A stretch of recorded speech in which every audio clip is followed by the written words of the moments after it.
Good morning student. ધોરણ 12 રસાયણ વિજ્ઞાન. તો ચેપ્ટર નંબર 1.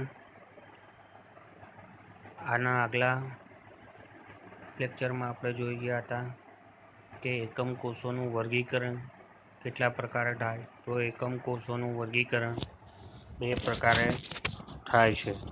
બે પ્રકાર માટે કયા? આદિમ એકમ કોષ અને કેન્દ્રિત એકમ કોષ તરીકે ઓળખાય. આદિમ એકમ કોષ કોને કહેશું? તો 8 ખૂણાઓ પર એકમ કોષના 8 ખૂણાઓ પર એક એક ઘટક કણ ગોઠવાય એમ કુલ 8 ઘટક કણોથી જે બનાવે તેને શેના તરીકે ઓળખાય? આદિમ એકમ કોષ તરીકે ઓળખાય. કેન્દ્રિત એકમ કોષ કોને કહેવાય? તો કેન્દ્રિત એકમ કોષ 8 ખૂણા ઉપર તો હોય જ, પણ એ સિવાય એકમ કોષને ખૂણાઓ સિવાયના ભાગ ઉપર ગોઠવાઈને જે બનાવે તેને કેન્દ્રિત એકમ કોષ કહેવાય. કેન્દ્રિત એકમ કોષને 3 ભાગોમાં વર્ગીકરણ કરેલું છે. એકને કહેવાય અંતઃકેન્દ્રિત એકમ કોષ, ફલટ કેન્દ્રિત એકમ કોષ અને અંતકેન્દ્રિત એકમ કોષ તરીકે ઓળખાય છે. તો પહેલું આપેલું છે અંતઃકેન્દ્રિત એકમ કોષ કોને કહેવાય? તો 8 ખૂણા ઉપર તો ઘટક કણો ગોઠવાયેલા હોય, એ સિવાય એકમ કોષના મધ્ય કેન્દ્રમાં એક ઘટક કણ ગોઠવાય એમ કુલ 8 ઘટકો ભેગા થઈને જે બનાવે તેને અંતઃકેન્દ્રિત એકમ કોષ કહેવાય. બીજું આપેલ છે ફલટ કેન્દ્રિત એકમ કોષ કોને કહેવાય? તો ફલટ કેન્દ્રિત એકમ કોષ માટે 8 ખૂણા ઉપર 8 ઘટક કણો તો ખરા જ, પણ એ સિવાય એકમ કોષની 6 બાજુઓ અને 6 બાજુના મધ્ય કેન્દ્રમાં એક એક ઘટક કણ ગોઠવાય એમ 8 + 6 કુલ 14 ઘટક કણો ગોઠવાઈને જે એકમ કોષની રચના કરે એને ફલટ કેન્દ્રિત એકમ કોષ કહેવાય. અને ત્રીજા નંબરે આવે છે અંતકેન્દ્રિત એકમ કોષ કોને કહેવાય? તો એકમ કોષના 8 ખૂણા ઉપર 8 ઘટક કણો તો ખરા જ, પણ એ સિવાય 2 ફલક, અને 2 ફલક પણ કેવી હોવી જોઈએ? સામસામે આવતી 2 ફલકના મધ્ય કેન્દ્રમાં 2 ઘટક કણો એમ કુલ મળીને 8 + 2 એટલે 10 ઘટક કણો હોય અને તેનાથી જે એકમ કોષ બને એ એકમ કોષને શેના તરીકે ઓળખાય? અંતકેન્દ્રિત એકમ કોષ તરીકે ઓળખાય છે. એના પછી આપણે વાત કરવા જઈએ તો આપેલા છે સ્ફટિકો વિશેની વાત કરવાની છે. તેમાં એકમ કોષ કેટલા છે? એ એકમ કોષમાં 7 એકમ કોષ છે. એ 7 એકમ કોષ વિશે આપણે જાણકારી મેળવવાની છે. તો પહેલી વાતથી શરૂઆત કરીએ.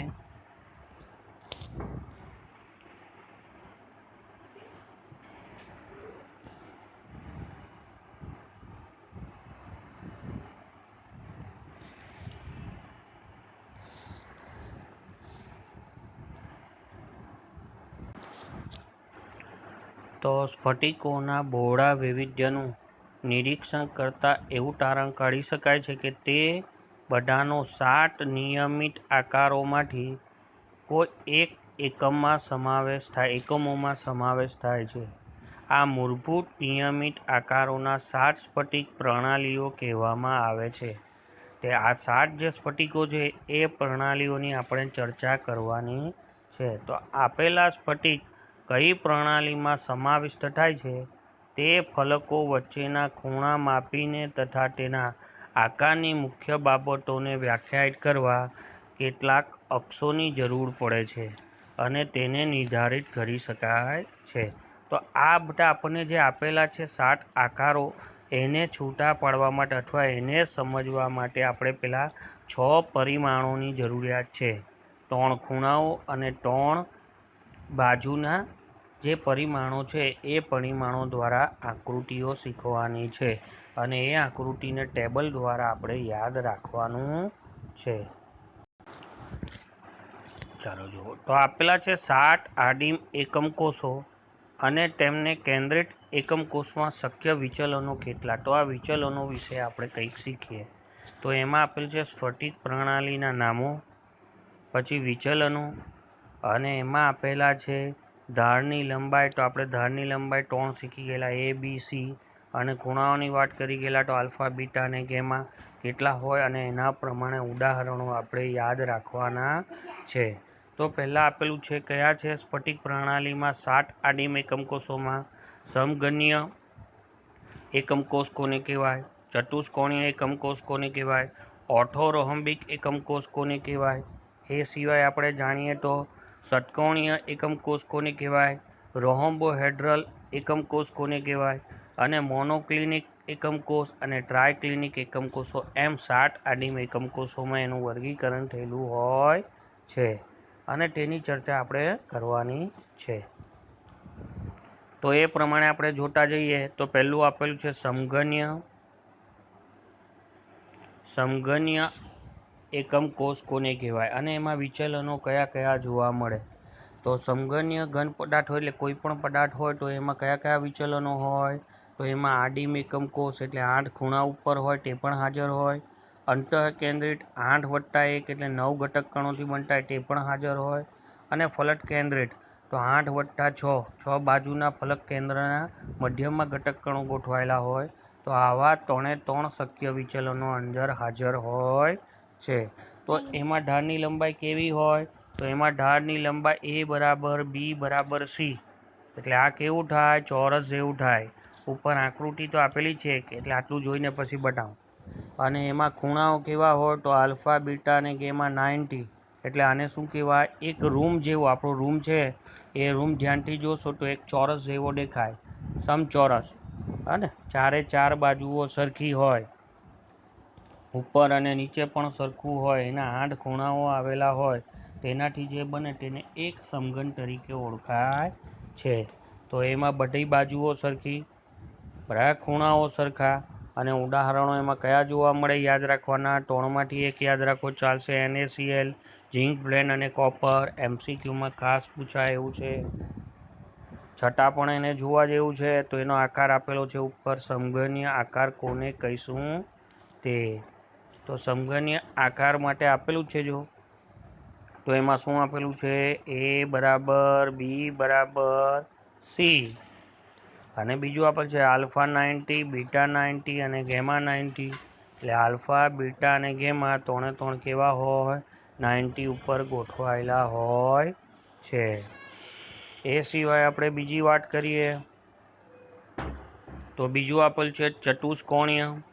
તો ચતુષ્કોણીયમાં કોનો સમાવેશ થાય વિચલનમાં? આદિમ એકમ કોષ અને અંતઃકેન્દ્રિત એટલે ફક્ત 2. પણ એનો આકાર કોનામાં જોવા મળે? તો એમાં ઢાળની લંબાઈ 2 સરખી હોય અને એક જુદી હોય. A બરાબર B not equal to C એટલે એનો ખૂણો પણ આપણે જોવા જઈએ તો ખૂણો કેવો થાય? તો આલ્ફા, બીટા અને ગેમા 90. તેનો અર્થ સમજાવીએ કે કોઈ પણ ચોરસ આપેલું હોય પણ એ ચોરસમાં 2 બાજુ સરખી હોય અને ત્રીજી બાજુ જુદી હોય એટલે એનો મતલબ લંબાઈ, ઊંચાઈ અને પહોળાઈની વાત કરેલી હોય. બરાબર છે? તો આપણે કેવો રૂમ સમજીએ? જરા લંબાઈમાં લાંબો હોય એવો. બરાબર છે? જેમાં આપણે કહીએ કે એની લંબાઈ તો સરખી હોય, ઊંચાઈ સરખી હોય પણ એની પહોળાઈ અલગ હોય જરા. તો એમાં A બરાબર B not equal to C થાય. તો એવાને પણ શું કહેવાય? આલ્ફા, બીટા અને ગેમા. બધા ખૂણા જોવા જાઓ આપણા રૂમના તો બધા 90 ડિગ્રી પર જ હશે. અને એના માટે ખાસ યાદ રાખવા જેવું કયું છે? તો TiO2, CaSO4 અને SnO2. તો આ એના શક્ય ઉદાહરણો છે. આકૃતિમાં જોવા જાઓ તો આકૃતિ થોડી આપેલી છે ચતુષ્કોણીય એટલે કોના જેવો છે? તો બાજુમાં આપણને દેખાય જ છે કે આ દેખાય છે સમઘનીય એટલે ચોરસ, બધી બાજુ સરખી હોય તેવી દેખાય છે. પણ ચતુષ્કોણીય એટલે કેવું દેખાય છે? તો જોજો એક બાજુ લાંબી થઈ ગઈ, A બરાબર B બરાબર સરખી દેખાય પણ C જરા અલગ છે કારણ કે લંબાઈમાં કેવી થઈ ગઈ છે? અથવા તો ઊંચાઈમાં ઊંચું થઈ ગયું છે એટલે લંબચોરસ જેવું દેખાય છે. આલ્ફા બરાબર A બરાબર B પણ નોટ ઇક્વલ ટુ C. પણ ધ્યાનથી જોશો તો ચોરસ ડબ્બો હોય કે લંબચોરસ ડબ્બો હોય, એના બધા ખૂણા કેવા હોય? 90. આલ્ફા 90, બીટા 90 અને ગેમા 90 તરીકે ઓળખાય છે. ત્રીજાની વાત કરીએ તો ત્રીજું શું આવે છે? તો ત્રીજા માટે આવે છે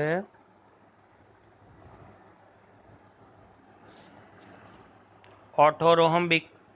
તો એમાં શક્ય વિચલનો કેટલા છે? તો આદિમ એકમ કોષ, અંતઃકેન્દ્રિત, ફલક કેન્દ્રિત અને અંતકેન્દ્રિત એકમ કોષ. એટલા માટે આવે છે કે આ જે આપેલું છે એમાં શક્ય 4 વિચલનો જોવા મળે. એક જ છે યાદ રાખવા જેવું. જેમાં આપેલું છે A not equal to B, A not equal to B B not equal to C એટલે ત્રણે ત્રણ બાજુઓ સરખી નથી, પણ ત્રણે ત્રણ ખૂણાઓ સરખા છે, આલ્ફા, બીટા અને ગેમા. બરાબર છે. એનો મતલબ છે કે કોઈ પણ રૂમ આપેલો છે, ચોરસ પણ નથી, લંબચોરસ પણ નથી, એટલે એનો મતલબ છે એની લંબાઈ પણ અલગ છે, પહોળાઈ પણ અલગ છે અને ઊંચાઈ પણ અલગ છે, પણ રૂમ છે ખરો. એટલા માટે એના ત્રણે ત્રણ ખૂણાઓ જે આપેલા છે, ત્રણે ત્રણ ખૂણાઓ કેવા છે? 90 ડિગ્રી ઉપર છે. એનું ઉદાહરણ રાખવું સહેલું છે. ઓર્થો રોહોમ્બિક, તો રોહોમ્બિક સલ્ફર, રોહોમ્બિક એમાં નામ આવી જાય છે એટલે યાદ રહી જાય. અને KNO3 અને BaSO4, ત્રણમાંથી તમે કોઈ પણ એક બે યાદ રાખી શકો. તો એનો આકાર આપણે જોઈએ તો આપેલું છે ઓટો રોહોમ્બિક કોને કહેવાય? તો આપણે જોઈશું કે પહેલું ચોરસ છે, બીજું લંબચોરસ છે અને ત્રીજામાં લંબચોરસને જરા આગળથી એ તો સરખો જ છે, પણ બી થોડો કેવો કરી દીધો છે? લંબાઈમાં વધારી દીધો. સી તો જેના જેવો છે, ચતુષ્કોણીય જેવો છે, એટલે બીમાં ફેરફાર થયો. પહેલામાં બધા સરખા, બીજામાં કોનો ફેરફાર થયો? સીનો. ત્રીજામાં કોનો? બી ને સીનો. એનાથી જે આકાર બન્યો એને શું કહેવાય? ઓર્થો રોહોમ્બિક તરીકે ઓળખાય. Alpha 90, beta 90, gamma 90. હવે ચોથા ઉપર જઈએ આપણે. તો ચોથા ઉપર જતા પહેલા ચોથું જરા બધા કરતાં અલગ છે. કેમ અલગ છે તેના માટે આપેલું છે ષટકોણીય. બરાબર છે. એને હેક્ઝાગોનલ તરીકે ઓળખાય. એમાં શક્ય વિચલન કયું છે? આડી મેકમ કોસ. તો એમાં આપેલું છે એ બરાબર બી નોટ ઇક્વલ ટુ સી. બે બાજુ સરખી પણ ત્રીજી બાજુ કેવી હોય? અલગ. તો એમાં બે ખૂણા પણ સરખા આપેલા હોય, પણ ત્રીજો ખૂણો કેવો છે? અલગ. આલ્ફા અને બીટા 90, પણ ગેમા ઇઝ ઇક્વલ ટુ 120. તો એમાં ઉદાહરણ આપેલ છે ગ્રેફાઇટ, ઝિંક ઓક્સાઇડ અને કેડમિયમ ઓક્સાઇડનો સમાવેશ થાય છે. પણ એનો આકાર સરસ જોવા જેવો છે. તો એમાં આકાર આપેલો છે જોજો. તો એનો આકાર કોના જેવો દેખાય? તો આપણે કદાચ 11માં શીખી ગયેલા કે બેન્ઝીન કેવો દેખાય? તો બેન્ઝીન આવો જ દેખાય છે. બરાબર ને? કેટલી બાજુવાળું હોય? 6 બાજુવાળું હોય. અને 6 એ 6 બાજુ કેવી હોય? સરખી. એટલે એનો મતલબ છે બે બાજુઓ સરખી, એ અને બી સરખી, પણ લંબાઈમાં ઊંચી છે એટલે નોટ ઇક્વલ ટુ સી. પણ ધ્યાનથી જોશો એને નળાકાર તરીકે લેવામાં આવે, એટલા માટે નળાકાર તરીકે લેતા એના ત્રણે ત્રણ ખૂણાઓ કેવા થાય? Alpha is equal to 90, beta is equal to 90. આ તો બે થઈ ગયા, પણ આ જે વધારાનો છે ખૂણો, કયો છે વધારાનો? દેખાય આવે એવો છે. તો એ ખૂણો કેટલો થઈ જાય? તો 90 કરતાં વધી જાય. એટલે કેટલો થાય? 120 ડિગ્રી. બીજો જુઓ હોય તો આટલે પણ છે 120 ડિગ્રી. એટલા માટે એને કયો આકાર? ષટકોણીય તરીકે ઓળખાય છે. ચાલો, 4ની વાત થઈ. હવે 5મા ઉપર જઈએ તો 5માં કયો આપેલો છે? તો એને શેના તરીકે ઓળખાય? તો એને ઓળખાય રોહોમ્બોહેડ્રલ, અથવા તો એને કહેવાય ત્રિકોણીય. તો એમાં પણ વિચલન શક્ય કેટલું છે? એક જ છે, આડી મેકમ કોસ. પણ એમાં જરૂરી શું છે? તો એ બરાબર બી બરાબર સી. ત્રણે ત્રણ બાજુઓ કેવી છે? સરખી. પણ ખૂણાઓ ત્રણે ત્રણ કેવા છે? અલગ અલગ. આલ્ફા બીટા સરખું, પણ ગેમા સરખું નથી. એટલે ગેમા કેવો છે? 90 નથી, 90 કરતાં ઓછો હોય અથવા 90 કરતાં વધારે હોય. આવું બની શકે. તો એના ઉદાહરણો કયો છે? કેલ્સાઇટ, CaCO3 અને C⁻, HgS. એમ યાદ રાખવું, CaCO3 સહેલું છે, પણ નામમાં C⁻ જરા સહેલું લાગે એમ છે. તો એની આકૃતિ જોઈએ તો આકૃતિ દીકરાઓ એના કરતાં સહેલી લાગે. કે આપણું જે ચોરસ દેખાય છે એ ચોરસ છે, પણ એ ચોરસને જો ત્રાસો કરી દીધું તો સમચોરસ થઈ ગયું. અને એ સમચોરસને રોહોમ્બોહેડ્રલ તરીકે ઓળખાય. એટલે એનો મતલબ છે કે એ બરાબર બી બરાબર સી. પણ ખૂણો ધ્યાનથી જોવા જશું તો એક ખૂણો કેવો થઈ જશે? તો ધ્યાનથી જોઈએ તો એક ખૂણામાં આ ખૂણો કેવો થઈ જશે? વધી જશે. બરાબર છે. એટલા માટે એને શેના તરીકે ઓળખાય? રોહોમ્બોહેડ્રલ તરીકે ઓળખાય છે. 6ની વાત કરીએ તો 6ને મોનોક્લિનિક તરીકે ઓળખાય, જેમાં બે શક્ય વિચલનો આડી મેકમ કોષ, અંત કેન્દ્રિત એકમ કોષ. તો એમાં આપેલું છે એ બરાબર not equal to B, not equal to C. તો એમાં કયા બે ખૂણાઓ? તો આલ્ફા અને ગેમા 90 છે, પણ બીટા 90 નથી. અને એમાં પણ નામ આપેલ છે મોનોક્લિનિક. તો આમાં મોનોક્લિનિક સલ્ફર. પહેલામાં એકમાં આપેલું ઓર્થો રોહોમ્બિક, તો રોહોમ્બિક સલ્ફર. એટલે નામ ઇઝી થઈ જાય. અને બીજું આપેલું છે Na2SO4 × 10H2O. બરાબર છે. તો એના આકાર જોવા જઈએ દીકરાઓ આપણે, તો એ આકાર આપેલો છે મોનોક્લિનિક. તો મોનોક્લિનિક આકાર કેવો છે? તો આપણને રોહોમ્બોહેડ્રલ દેખાય. એ ત્રાંસામાં એ બરાબર તો છે, સરખું જ છે બધામાં, પણ એમાં શું થઈ ગયો? બી પણ બદલાઈ ગયો અને સી પણ બદલાઈ ગયો. એટલે આ જે ચોરસ આપણને સમચોરસ દેખાય છે ત્રાંસો, તેને જરા પાછળથી શું કરવામાં આવે? ખેંચી કાઢવામાં આવે, એટલે લંબાઈમાં વધારો કરવામાં આવે. તો એ શેમાં ફેરવાઈ જાય? મોનોક્લિનિકમાં. તો ધ્યાનથી જોશો તો બે ખૂણાઓ આલ્ફા અને આપેલું છે ગેમા, બંને કેવા છે? 90. પણ બીટાને જોવા જશો તો એ 90 કરતાં કેવો થઈ જશે? વધી જશે. બરાબર છે. પણ આટલે નોટ ઇક્વલ ટુ 90 આપેલો છે. અને છેલ્લું આપેલું છે, તો છેલ્લામાં લખેલું છે ટ્રાયક્લિનિક. તો એમાં ફક્ત કોણ છે વિચલન? આડીમ છે. એમાં શું આપેલું છે? તો alpha A not equal to B not equal to C. તો એમાં પણ એવું આપેલું છે alpha not equal to beta not equal to 90. એમાં ઉદાહરણ છે CuSO4 × 5H2O, K2Cr2O7 અને H3BO3 ઓર્થોબોરિક એસિડ તરીકે ઓળખાય. નામો યાદ રહી જાય એવા છે અને તરત સમજ પડી જાય એવું પણ છે, એટલે કામ લાગી જાય. તો એનો આપણે આકાર જોઈએ તો દીકરા આકાર બધા કરતા અલગ. કેવો આકાર? તો ધ્યાનથી જોશું તો એ કોના જેવો દેખાય છે? સમચોરસ છે. પણ એને શું કરેલું છે? એ સરખો જ છે, પણ પાછળથી લંબાઈ વધારી દીધી, ઊંચાઈ વધારી દીધી. એટલે એની મતલબ છે કે A not equal to B not equal to C. એટલા માટે ને થોડો ત્રાસો પણ છે. તો આલ્ફા પણ અલગ છે, બીટા પણ અલગ છે અને ગેમા પણ અલગ છે. એટલે alpha not equal to beta not equal to gamma not equal to 90. એટલે 90 હોતો નથી. તો આવી રીતે શક્ય 7 આડીમ એકમ કોષોના વિચલનો આપણે આમાં શીખવાના હતા. તો તેના પ્રમાણે મોટે ભાગે આ MCQમાં પૂછાય એવા હોય. શક્ય વિચલનો, ધારની લંબાઈ અને અક્ષના ખૂણાઓ કયા કયા હોય તેની વાત હોય છે. એટલે દીકરાઓ આગળ જોઈએ આપણે કે બેવિસ લેટિસમાં 14 પ્રકારના એકમ કોષો કોને કહેવાય? હવે આ 14 પ્રકાર કોને કહેવાય? 14 પ્રકારના એકમ કોષોની વાત કરેલી છે. તો આમાં આપણને શક્ય આપેલા છે. સ્ફટિક પ્રણાલી કેટલી છે? તો 7 છે. કઈ કઈ 7 છે? તો સમઘનીય એકમ કોષ, ચતુષ્કોણીય, ઓર્થોરોમ્બિક, ષટકોણીય, રોમ્બોહેડ્રલ, પછી આપણે મોનોક્લિનિક અને ટ્રાયક્લિનિક. આમ કેટલા છે? 7 એકમ કોષો છે.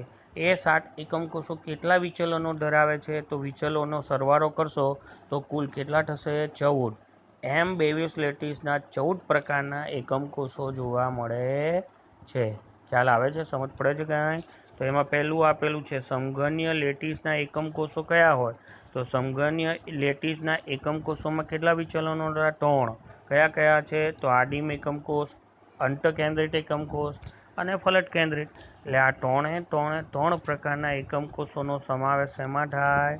સમઘનીય લેટિસમાં જોવા મળે. એવી જ રીતે આપેલું છે બીજું આપેલું હોય કે બે ચતુષ્કોણીય લેટિસ. ચતુષ્કોણીય લેટિસમાં કેટલા વિચલન છે? તો 2 વિચલનો છે, આડીમ એકમ કોષ અને અંતકેન્દ્રિત એકમ કોષ. તો એટલા માટે 2 વિચલનો જોવા મળે. તો 3 + 2 એટલે કેટલા થયા? 5. એના પછી આપેલું છે કે રોહોમ્બોહેડ્રલ. તો આપણે જોઈએ કે રોહોમ્બોહેડ્રલ હોય તો એમાં શક્ય વિચલનો કેટલા છે? તો 4 એ 4. કયા કયા? આડીમ એકમ કોષ, અંતકેન્દ્રિત એકમ કોષ, અંતકેન્દ્રિત એકમ કોષ અને ફલટ કેન્દ્રિત. એટલે 4 એ 4 નો સમાવેશ અંદર જોવા મળે. તો 5 + 4 એટલે કેટલા થયા? 9. પછી આપણે જોઈએ છે કે શેમાં જોવા મળે છે? તો આપેલું છે મોનોક્લિનિક. મોનોક્લિનિકમાં શક્ય વિચલનો કેટલા છે? 2 આડીમ એકમ કોષ અને અંતકેન્દ્રિત એકમ કોષ. આનો સમાવેશ થાય. તો 9 + 2 એટલે 11. બાકીના 3 એકમ કોષો એવા છે, બરાબર, 3 એકમ કોષો એવા છે કે જેમાં ફક્ત આડીમ એકમ કોષનો સમાવેશ થાય એવો છે. ક્યાંથી ખબર પડે? તો ટેબલમાં ષટકોણીય આપેલું હોય, રોમ્બોહેડ્રલ આપેલું હોય અને ટ્રાયક્લિનિક છે તો એમાં આડીમ એકમ કોષો 3 થાય. તો 11 + 3 એમ કુલ કેટલા થાય? 14 એકમ કોષોની આપણને અંદર સમજૂતી આપેલી છે. બરાબર છે? તો આ 3 એ 3 अथवा तो આપણે સાતે સાત એકમ કોષોના શક્ય વિચલનો વિશે આટલે વાત કરી છે અને એ વાત પૂરી થાય છે. ચાલો દીકરાઓ, તો એના પછીની થિયરી જોઈએ આપણે. એકમ કોષમાં પરમાણુઓની સંખ્યા કેટલી હોય તે, number of atom in a unit cell. બહુ અગત્યનું છે, સમજ પડે એમ નથી. એમ કહેશો કે એકમ કોષમાં પરમાણુની સંખ્યા કેટલી તે. હવે એમ કહેશો કે એકમ કોષમાં પરમાણુની સંખ્યા કેવી રીતે ઓળખાય? તો આપણે જ્યારે પણ એકમ કોષ દોરીએ તો એના 8 ખૂણા ઉપર જે ઘટક બોલીએ એને પરમાણુ પણ બોલીએ છીએ, અણુ પણ બોલીએ છીએ અને આયન પણ બોલીએ. એ બધા પરમાણુઓ એકમ કોષની અંદર, બહાર નહીં, જે ચોરસ દોરીએ છીએ એમાં કેટલો ભાગ રોકે છે એના વિશેની આપણે વાત કરવાની છે.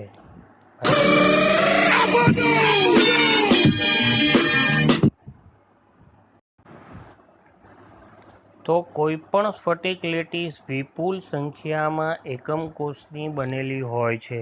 તો આપણે આગળ જોઈ ગયા કે સ્ફટિક લેટીસ કોને કહેવાય. તો સ્ફટિક લેટીસ એટલે કેવું છે, આપણું એક રૂમ જેવો છે.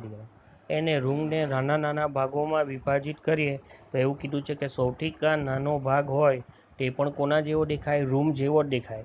તો એને એકમ કોષ તરીકે ઓળખાય છે. એટલે નાના નાના એકમ કોષો ભેગા થાય તો એક સ્ફટિકની રચના થાય.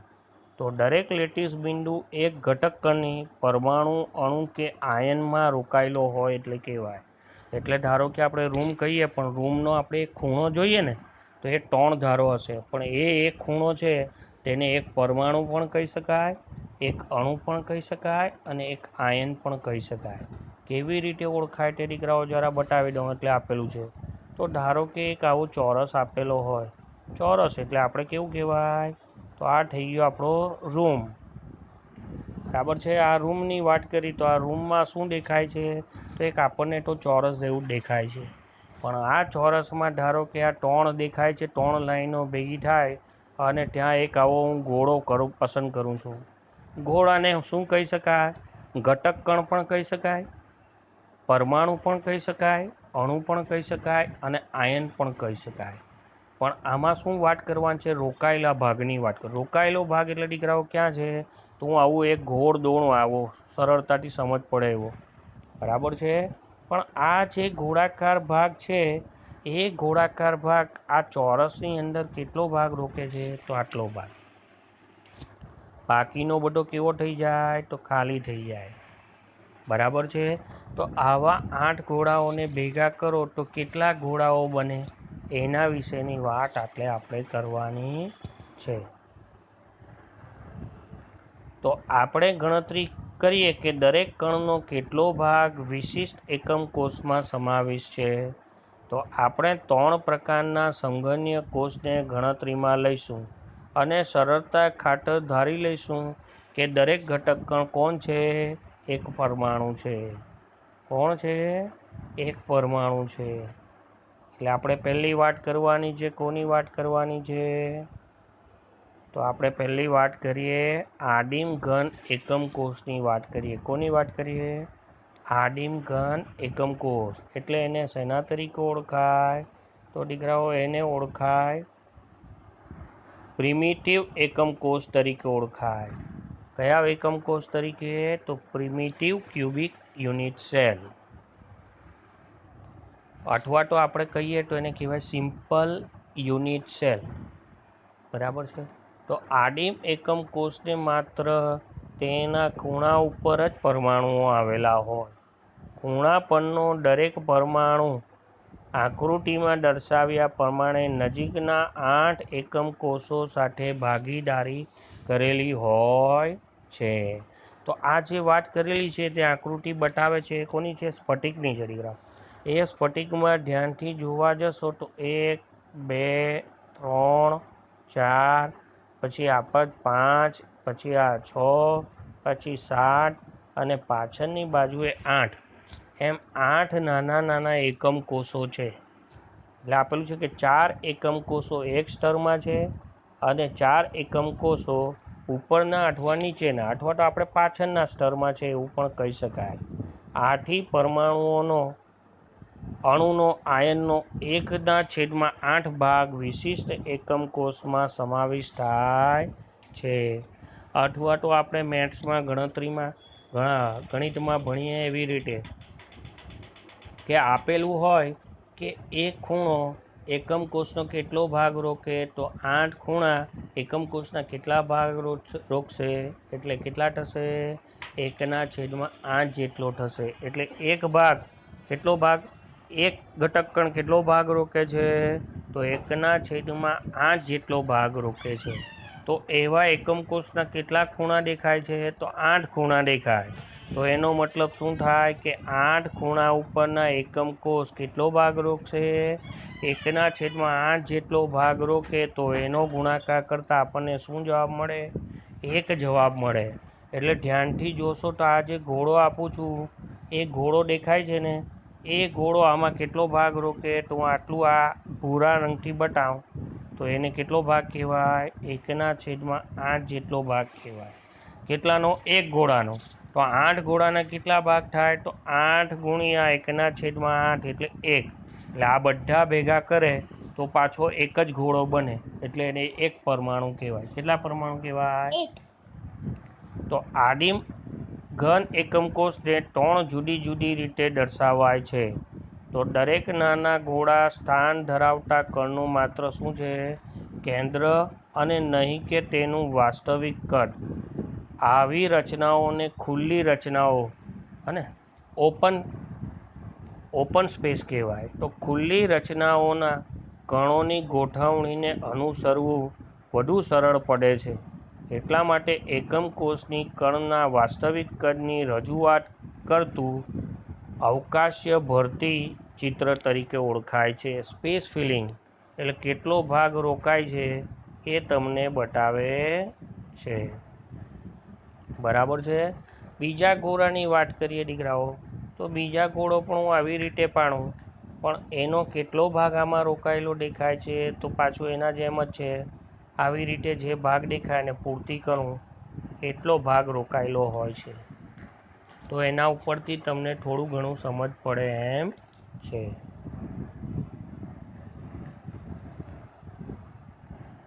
તો આપેલું છે એના પછી કે એકંદરે દરેક સમઘનીય એકમ કોષના ખૂણાઓ 8 પરમાણુઓ હોય છે. તેથી એકમ કોષના પરમાણુની સંખ્યા કેટલી હોય? તો 8 ગુણ્યા 1/8 બરાબર 1 પરમાણુ થશે. કેવી રીતે? તો આકૃતિમાં 8 ખૂણાઓ છે. આપણે ગોળાઓની વાત કરીએ, આ ખાલી આકૃતિમાં દર્શાવે છે, પણ આ બધા ગોળાઓ એકબીજાને કેવા છે દીકરાઓ? સ્પર્શીને ગોઠવાયેલા છે. એની નીચેના બીજા ગોળાઓ બીજા એને સ્પર્શીને ગોઠવાયેલા છે. બરાબર છે. આમાં આપણે દીકરા એક ચોરસ દોરીએ તો જોજો ચોરસમાં કેટલો ભાગ રોકાયેલો તમને દેખાય છે? તો હું તમને જે બતાવું છું એ પ્રમાણે કેટલો ભાગ રોકાયેલો છે ગોળાનો? આટલો. બીજા ગોળાનો કેટલો છે? આટલો. ત્રીજા ગોળાનો કેટલો છે? આટલો ભાગ. અને ચોથા ગોળાનો પણ કેટલો છે દીકરા? આટલો ભાગ. એને તમે કાપીને જોશો તો એ સિંહ આકૃતિમાં બતાવશે કે આટલો ભાગ આ ચોરસમાં રોકાયેલો છે. એ બધાને ભેગા કરો તો એક ગોળો બને છે. એટલે કેટલો પરમાણુ થાય? એક પરમાણુ થાય એવું કહેવાય છે. ખ્યાલ આવશે? કંઈ સમજ પડશે? હા. તો એ સિવાય આજે આપણે એક આદિમ એકમ કોષ અથવા તો સાદા સમઘનીય એકમ કોષમાં ખૂણાઓ કેટલી અથવા તો પરમાણુ કેટલી જગ્યા રોકે એની વાત કરીએ. એ સિવાયના બાકીની બેની આપણે બીજા ક્લાસમાં રજૂઆત કરીશું. ઓકે.